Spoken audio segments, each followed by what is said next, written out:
अभिमानी तोता और समुद्र की सीख। नीलगिरी पर्वत के पास एक बड़े बरगद के पेड़ पर एक तोता रहता था।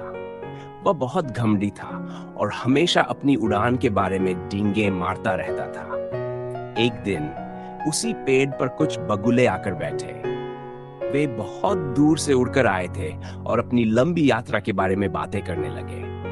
तोता उनकी बातें सुन रहा था। वह उनके पास गया और अकड़कर बोला, तुम कहां से आए हो?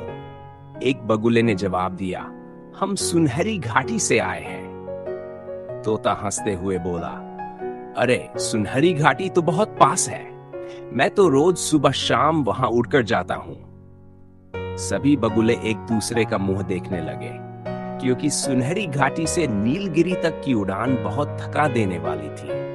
पर वे चुप रहे।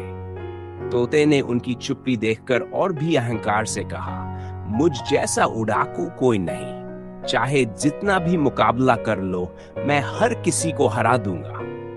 एक बगुले ने समझाया, तुम सिर्फ आसपास ही उड़ते हो, हम तो बहुत दूर तक उड़ने के आदी हैं। यह सुनकर तोता गुस्से से लाल हो गया और बोला, अरे सिर्फ लंबी उड़ान ही नहीं, मैं तो कलाबाजी भी कर सकता हूं। डरते हो क्या? आओ मुकाबला करें। एक छोटे बगुले ने उसकी चुनौती स्वीकार कर ली। दोनों आसमान में उड़ने लगे। आगे एक विशाल नीला समुद्र था।